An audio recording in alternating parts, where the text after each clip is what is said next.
Ladies and gentlemen, we are grateful to have some eminent speakers from the industry today whose expertise, experience, and wisdom is noteworthy. It's a great opportunity for all those who have gathered to listen to them.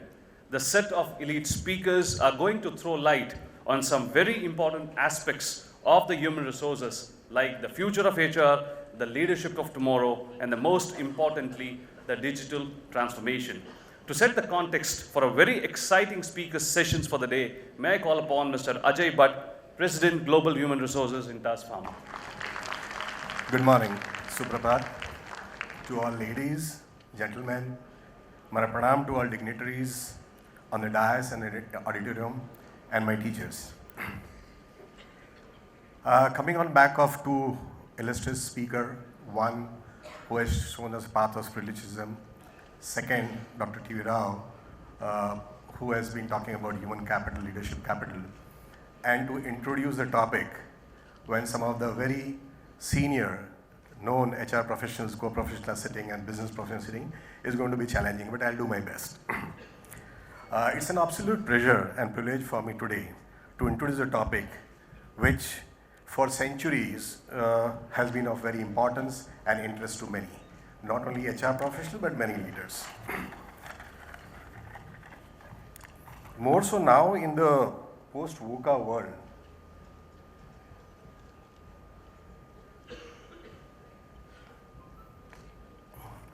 and as my friend already has spoken about, which is known as BANI, which is anxious, non-linear, incomprehensible, brittle, the leader and the team members have to exponentially, proactively transform the game and keep on doing that continuously.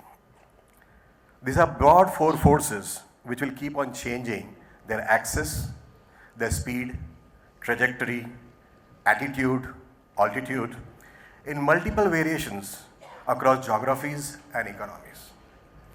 Often, as we have recently seen, it will be incomprehensible or non-linear, leading to anxiety, brittleness of economies, countries, etc.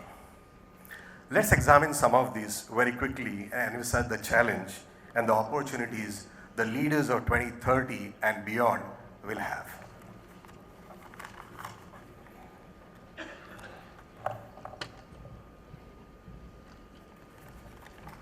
The first one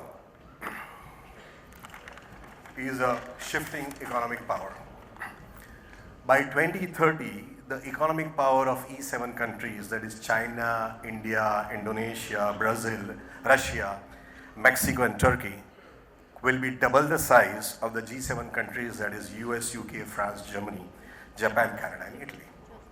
By 2030, Asia may surpass North America and Europe combined in terms of its GDP and the power due to its high growth, larger population, high military spending, and technological advancements. India, for example, $5 trillion will be in history. With 6% annual growth, the Indian economy will be around 14 trillions economy by 2046. Sensex, which some of us are very keen to follow, will breach its mark of 2 lakhs. India will have more than 30 million NRIs. India will overtake China in population and will be around 1.5 billion versus China at 1.2. Most of Indians will be over 75 years of age, healthy and productive. That speaks for some of us HR professionals looking at the retirement age and try to do something better about it. However, India will also start aging and demographic dividend will also start diminishing. The next is the resource scarcity. There's a second power which will be working behind. Oil, for example. US, Japan, Europe, and other high-income countries with the world, having 15% of world population consume half of the world economic energy. 1% in US consumes nearly 8,000 kg equivalent of oil energy, whereas it is equal to 17 Indians and 41 Bangladeshis. 1.1 billion people across the world lack access to water. By 2025, 2/3 of the world population will face water shortages. World is shifting quickly to adapt to alternate energy. sources like wind, sun, hydel, and of course, safer nuclear power. Industry 4.0, improved connectivity of human-machine interactions, advanced engineering, analytics, and intelligence is leading quantum leaps in manufacturing, speed, quality, and most important, safety. However, upskilling, retooling, tech absorption, adoption is a challenge and will remain to dominate the world as we automate our worlds ahead.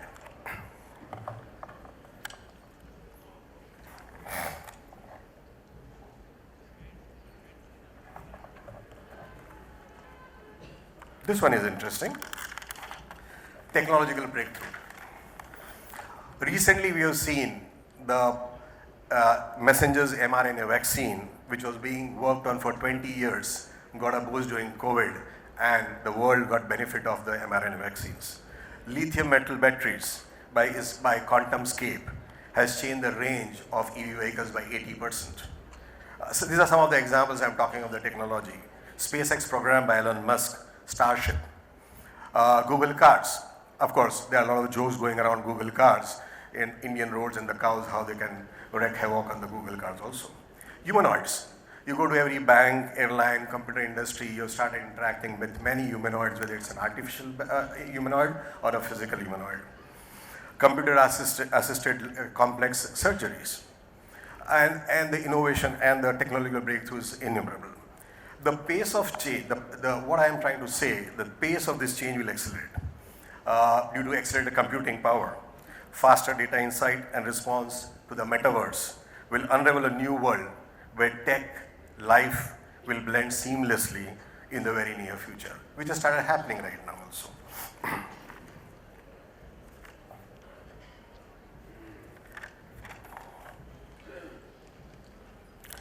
And the fourth and the last one is the society, the kind of the way the society is changing, the kind of the way the demography is changing. World population will reach around 9.8 billion by 2050.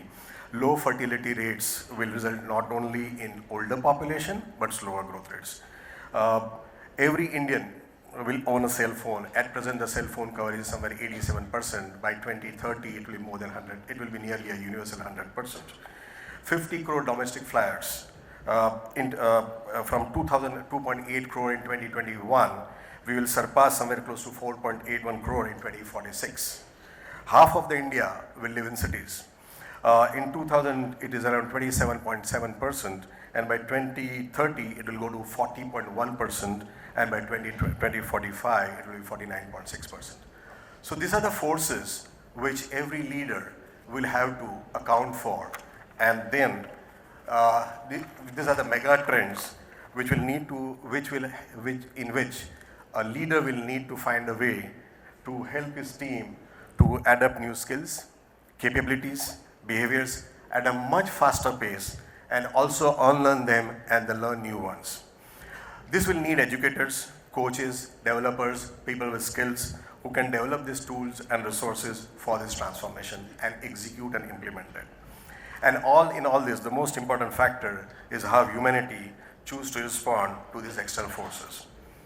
And here, I would request the esteemed leaders on the stage here to help us learn how each of them will need to bring their values and spirituality, what kind of behaviors they will embody themselves and what kind of behaviors they will shape, what kind of capability they will have and what kind of capability they'll have to build and espouse, and what kind of capacity they will have in terms of going up and down the whole 60,000 feet to around 30,000 feet. So this is what I'm very inquisitive to learn today. I come here not only to introduce the topic, but as a learner like you, and I'm sure that Krish, Sandeep, and everybody else will educate us in terms of how the leaders will make it happen. With this, over to you. Thank you. Our first speaker, Mr. Rajiv Dubey, is today going to dwell upon a very important topic called Creating Tomorrow's Leaders, the 3+5. To introduce Mr. Dubey, may I call upon Ms. Richa Shah, Founder, HR Catalog and Executive Committee Member of NHRD Ahmedabad. Good morning, everyone. I take immense pleasure and pride in welcoming our first honorable speaker for this session. He is the chairman of Mahindra Insurance Brokers Limited, Mahindra Steel Service Center Limited, Mahindra First Choice Wheels Limited, and is a director on board of Fifth Gear Ventures Limited, where he has been instrumental in areas of human capital initiatives of the group, aftermarket businesses, group communications, government relations, CSR, and infrastructure. A distinguished alumnus of Yale School of Management, he is also a professional certified coach of ICF. Before Mahindra Group, he has served as Managing Director and CEO of First at Tata Metallics and Relis India. He is a member of governing body of International Labour Organization Geneva and serves on the board of International Organization of Employers Geneva. Past President of National HRD Network and the Employers Federation of India. Dear one and all, please extend a huge and warm welcome to Mr. Rajiv Dubey. Welcome, sir.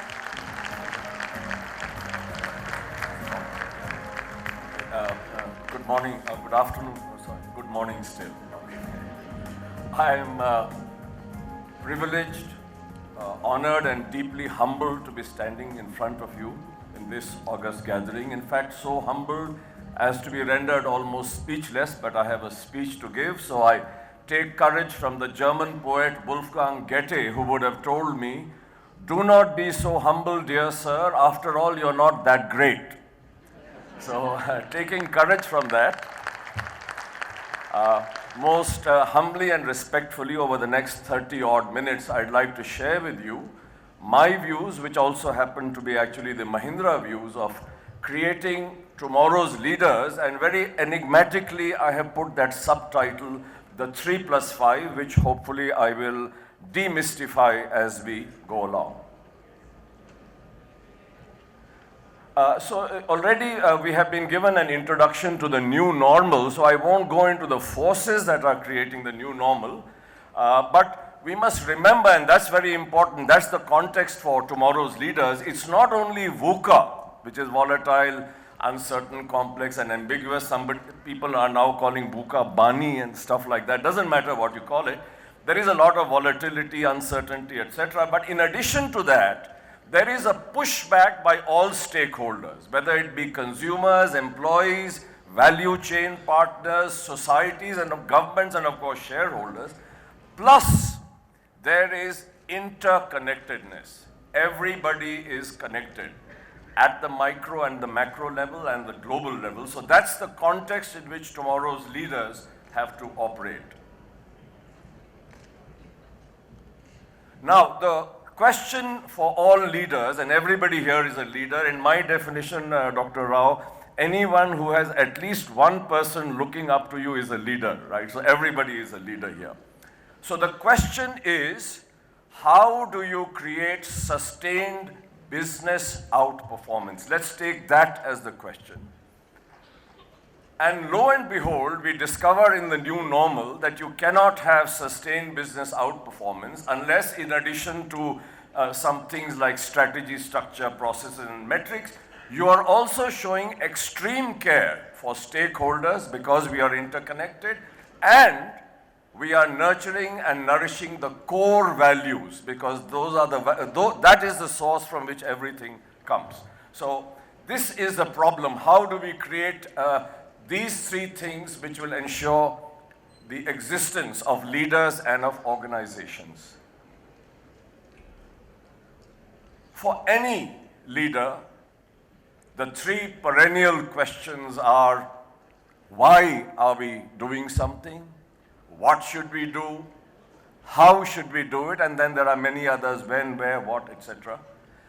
But the source of the why and the what and the how actually comes from an understanding of the inner space of the organization and of the leader. Who am I? Or who are we? And a lot of what I'm going to say is actually going to explore how important it is to be clear about who am I or who are we at the level of the leader and of the organization, because that in fact is the source of the why, the what, the how, the who, the when, and the where. Now, for the purposes of the next 25 minutes, I am not going to talk about strategy, structure, processes, metrics. They are all absolutely necessary. You can do nothing without them. But the source of the greatness or otherwise of an organization is what I'm going to be focusing on, and that the source of everything is the human being. So that's my focus for the next 25 minutes, or whatever is left of the 25 minutes. So the starting point of everything is the purpose for which I exist as a person and as an organization. What is the dream that I have? It is this purpose which drives everything. And we don't spend enough time understanding what our purpose is. What is the reason for our existence? Why do we come to work every day? The more clearly the purpose is enunciated, and not only enunciated, but the more it is internalized by every person in the organization, the better are the chances that we will have sustained business outperformance. And I cannot stress that enough. It is this purpose actually which is the mainstay, because there is going to be ups and downs in the life of a leader, of any person here, in the life of an organization. And through it all, the source, the compass, the energy, the direction, everything comes from the purpose. Now, the purpose cannot be something like, I have got to make so much return on capital employed, or so much is a return on sales, or this is the top line, bottom line. Those are of course important, but that's not the purpose. The purpose has to be something which is, if I may use that much hated phrase, higher order purpose. That is what drives us. Why do we exist? Let me, just as an example, give you what the Mahindra purpose is. There. It is about driving positive change in the lives of our stakeholders and community. That's the purpose of why Mahindra exists. And we do that by challenging conventional thinking and innovatively using all our resources. But the purpose is to drive positive change. And it is from that purpose, and I'm saying that from my own experience. I've been with Mahindra for 18 years. I still have a relationship with them as a non-executive chairman of 3 of their companies. I was a group president in Mahindra for many years, one of the group presidents. But this driving positive change was the source of all our business strategies, of all our human capital initiatives, of all our leadership initiatives, came from that one phrase, driving positive change in the lives of our stakeholders and communities. And we were very, very clear about that. So that was just to give you an example. Let me move on. Now, in the new normal, to have sustained outperformance, to have sustained business outperformance, we need continuous business transformation. That is not possible unless we also have continuous cultural transformation, based and sitting firmly anchored in the core values of the group, of the organization. Now, what is culture? The definition of culture for us, or for me, is the way we behave in everyday life, especially as we go around taking business decisions. That's the definition of culture. And therefore, it is so important that we recognize that strategy, structure, processes, and metrics necessary, but not enough. You have to have the cultural piece in place, and that has to be anchored in the values of the organization. So it's not either or. I want to make that clear. It's and. And this is one of the problems that management thinking, I think, has had, that we have tried to reduce things to an either or. And I remember professors telling me, no, tell me, is it this or that? Don't tell me anything else. But the truth in life is that it's not either or, it is and a lot of the times. And where in that spectrum between either or do we need to be at any point in time? That is the real leadership decision. That's the real definition of wisdom or foolishness. So we have to get away from the tyranny of either or and embrace the power of and. Okay, so now let me quickly demystify it. I said tomorrow's leaders, the 3+5. So these are the 3 pillars of tomorrow's leaders. These are views of the world, attitudes. Number 1, we will accept no limits. We will keep on trying to push the envelope, to challenge ourselves, to challenge a lot of the truths that we held sacred and finding that they are not truths at all. We create them. So keep accepting no limits. That's the mindset. Number 2, do alternative thinking for innovation. Life is going to be all about innovation. So we have got to keep on having that mindset. Have we considered the alternatives? Can we think differently? Can we learn from somebody who's not related with us? Can we get away from our own past and think of something new? We may choose not to change, but can we do that? Not with respect to values, but with respect to strategy, structure, processes, and metrics. Values don't change that much. Purpose doesn't change through all this storm. That remains constant. So alternative thinking is not about purpose and about values, maybe once in 20 years, but that remains constant. But it's about strategy, structure, processes, and metrics. And finally, to always keep asking, are we driving positive change in the lives of our stakeholders and communities? So these are the 3 pillars, if you like, for tomorrow's leaders. Now, how do you create these 3 pillars? We do it through the HR levers. You're all HR professionals, so I won't go into it, but you know what HR levers are. It's things like that hopeless, rotten performance management system. Dr. Saab, you talked about the appraisal system. So, I mean, a performance management system need not necessarily be appraisals. So that's an HR lever. The reward and recognition system, the talent management, the recruitment, onboarding, all this stuff, those are the HR levers. And whatever pillars we want to create, whatever culture has to be created, has to be done through those HR levers. Now, all organizations have those HR levers. It's how and what you do with them that makes all the difference. So I won't go into that. I will move on. So I have demystified the 3 in my heading. I said creating tomorrow's leaders, the 3+5. Now let me talk about the 5. So what is it that we experience? We don't experience pillars, we don't experience levers, we experience behavior.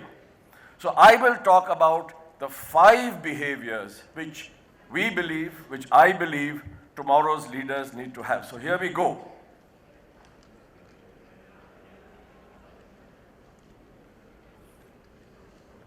In the new normal, VUCA, pushback, interconnectedness, leaders have to have the ability to use what I'm calling the whole mind. It's combining the so-called left brain of logic, intellect, rationality, programming with the right brain of empathy, compassion, ability to connect the dots, innovation. So you need both to survive and to do well. You have to know how in any situation to seamlessly use the whole mind, combining logic, intellect, rationality with emotion, sensitivity, empathy, compassion, love, all those things. And it's only those people who can combine these 2 who will hold the key to the kingdom to come in the new normal. So that's the first of the 5. Multiplier. In the new normal, doing more with less has to be the mantra. And to do more with less, we need leaders who are multipliers. Multipliers of what? Of energy, of passion, of creating engagement, of creating a sense of ownership. How do you create multipliers? So let me tell you the opposite of multipliers. They are called diminishers. I have experienced a lot of diminishers. These are the leaders who know it all. These are the leaders who are obsessed with showing, I have all the answers. You do what I am telling you to do. Such people diminish energy, engagement, passion. They just won't do in the new normal. So what are multipliers? Multipliers are people who are as intelligent and who know as much as the so-called diminishers, but they listen. They have respect for the views of others. They are not obsessed with showing how smart they are, but they want to work with their people. They do not want to give the answers, they want to spend time on identifying what are the key questions that we need to address, and they co-create the answers with their people. Far from wanting to show I am the best, they get joy when 1,000 flowers bloom. They get joy when the people that are working with them do better than them. Such are multipliers, and for tomorrow's leaders, this is going to be a really important behavior and strength. I said innovation is going to be crucial for tomorrow's leaders and tomorrow's organizations. Innovation is not possible unless you experiment and you take risk.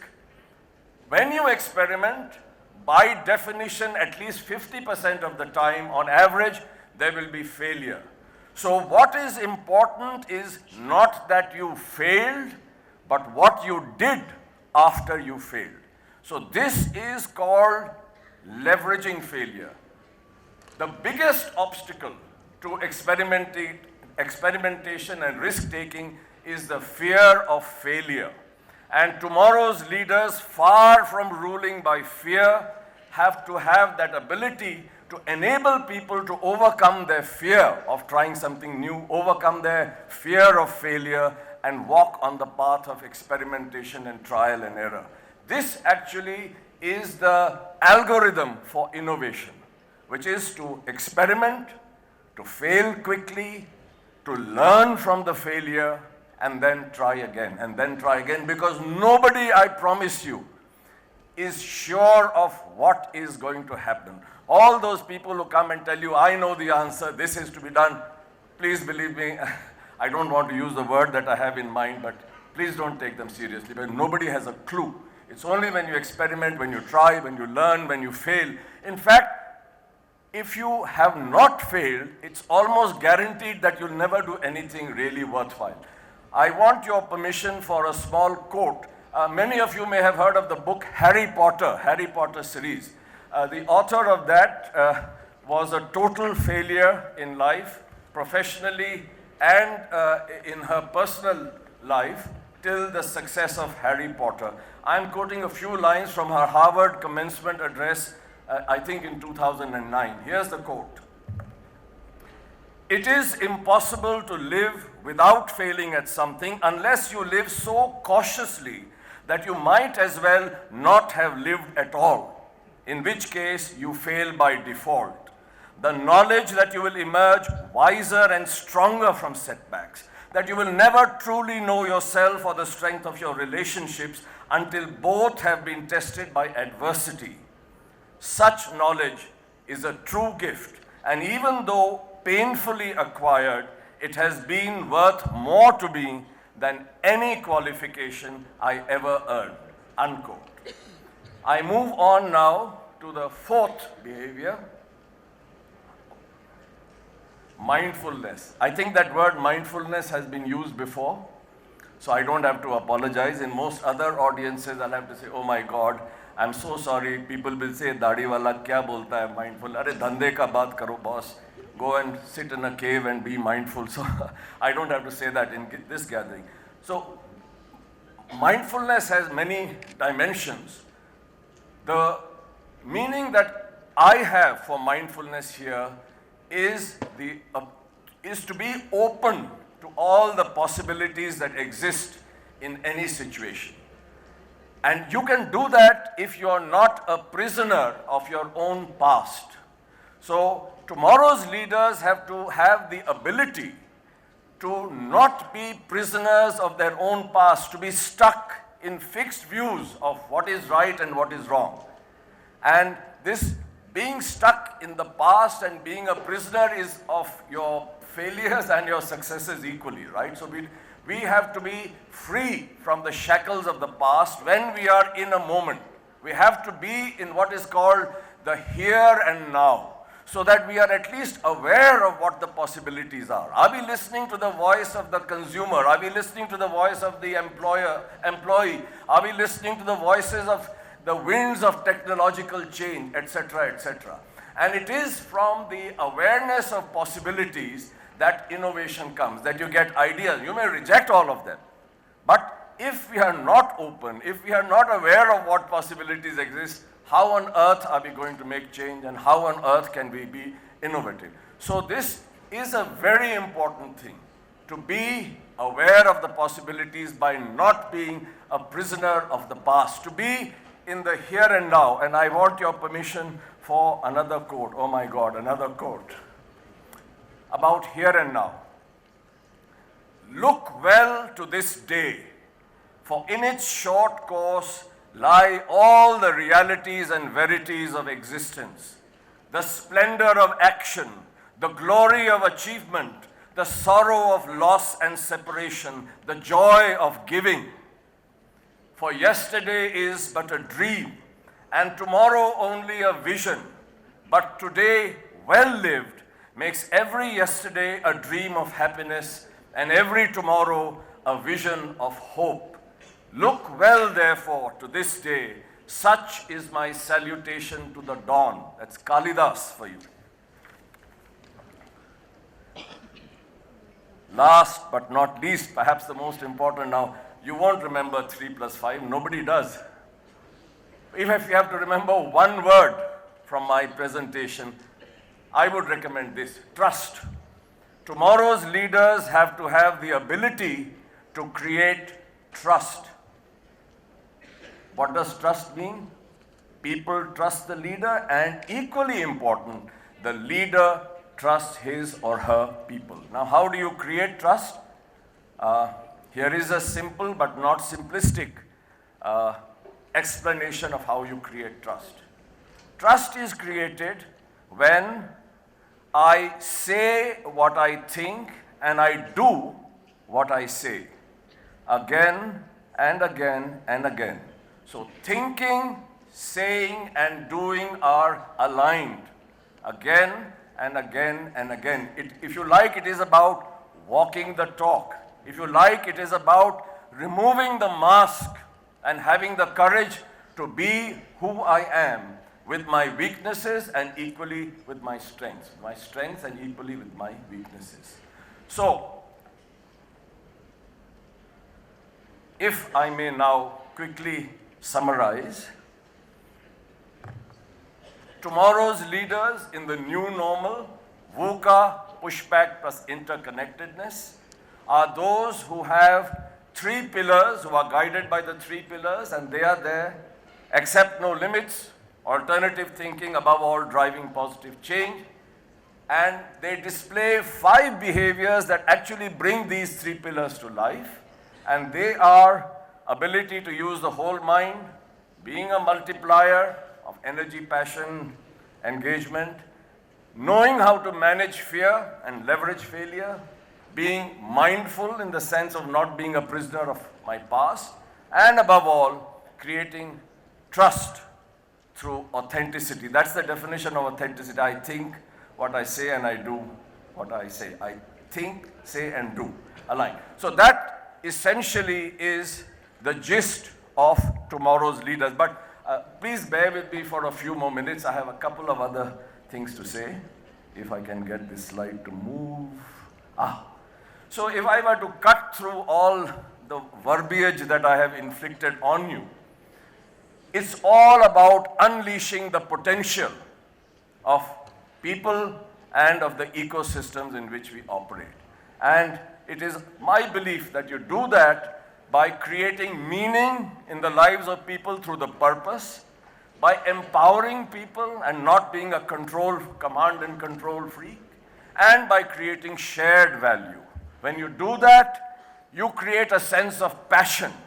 And when that passion is created and you have the purpose, potential is unleashed. And I can keep on unpacking it over and over again, but this in essence is what tomorrow's leaders have to do.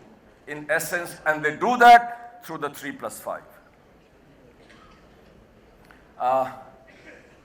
And above all, we must keep it simple. Simple and stupid. How many minutes do I have left? Can somebody tell me? Because then, if I have time, I'll tell you a little story. If I don't have time, I'll just move on. I have time? Okay. So this gentleman on horseback is a chap called Napoleon Bonaparte, right? You may have heard of him. He was one of the greatest military generals. Now, I'm not very fond of war, so I'm not propagating war or anything, but this is just a story. So, the most important aide for Napoleon on the battlefield was a guy called Pierre.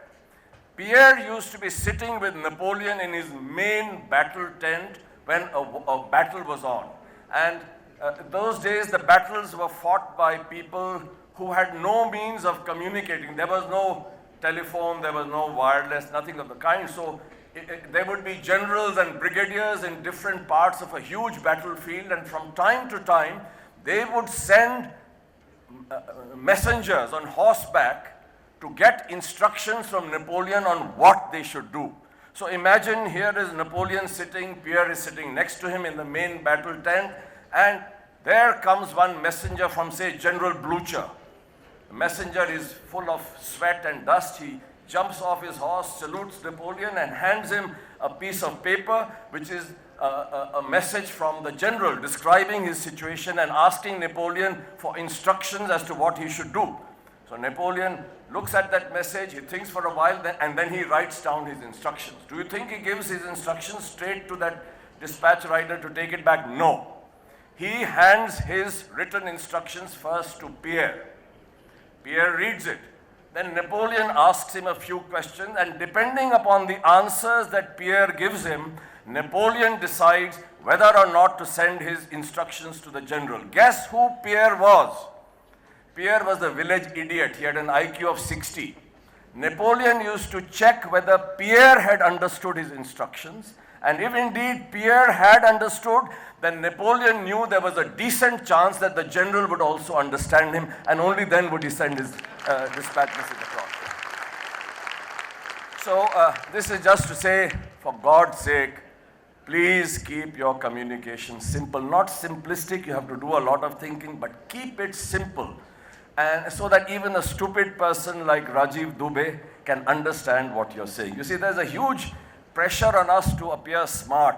We've been to the best business schools and we know how to write language which nobody will understand, diagrams, parallelograms, God knows what. Please, the world is complex. Keep it simple.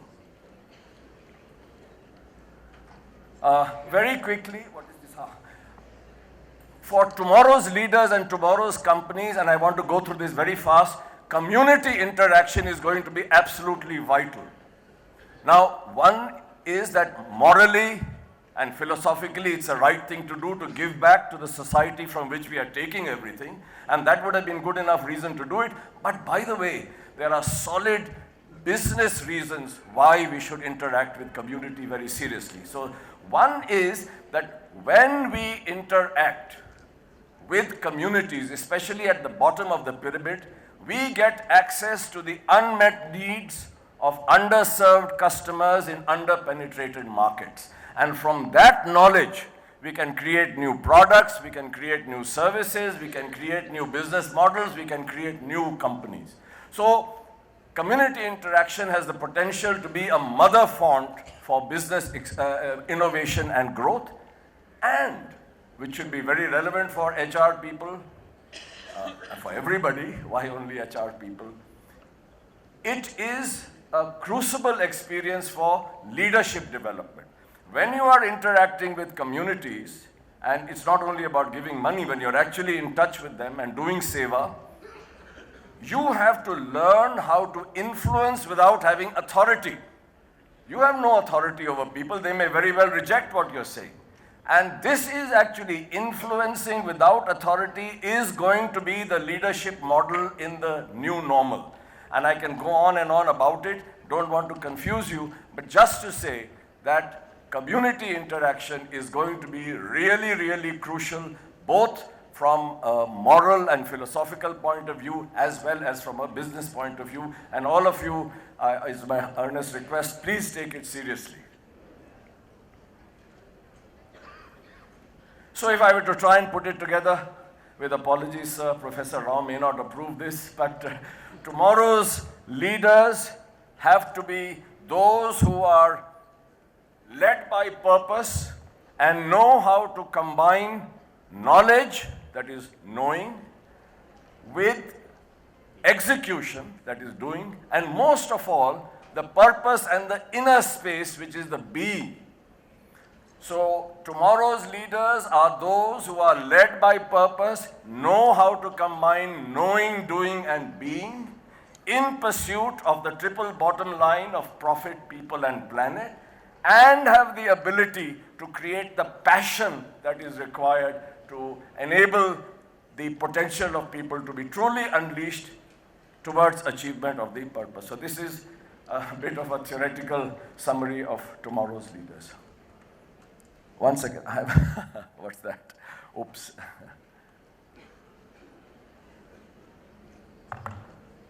And above all, as we do the 3 + 5, I have to conclude in 1 or 2 minutes. Thank you very much. I am done with exactly that. Sorry. Tomorrow's leaders must never deviate from the path of Satya, which is truth, which is linked to purpose and trust. Compassion, which is the ability to put myself in the shoes of the other person. And Seva. And since I have been told politely not to take more than 1 or 2 minutes, I can't amplify this, but I would like to leave behind with you, please never stray from the path of Satya, Prem, and Seva. Because for tomorrow's business, this is absolutely vital. Critical for tomorrow's business. Satya, Prem, and Seva. And I want your permission for a last quote, and I promise to end after that. Today is another perfect day to defy the world's naysayers. Today we will think bigger than our size. Today we will refuse to accept limitations. Today we will not be held back by the past. Today we will focus on the future and never ever blink. Today we will break down another barrier, scoff at another convention, and use alternative thinking to solve another previously unsolvable problem. Today we will accomplish something astounding and in the process change someone's life for the better. Today we will set an example for the world with boldness, with confidence, with relentless optimism. Good morning. Today is another perfect day to rise. And with that, I come to the most important slide in my presentation. Thank you very much for listening to me. Ladies and gentlemen, if you see today the speakers and the panelists cutting short their presentations, please bear with us. It's just only to accommodate the delay that we have. But they're here for a day and we can leverage your expertise during the breaks. Thank you so much, Mr. Dubey, for that secret formula of 3 + 5, which will go a long way to determine the power of future leaders. It was indeed a privilege to hear from you, sir.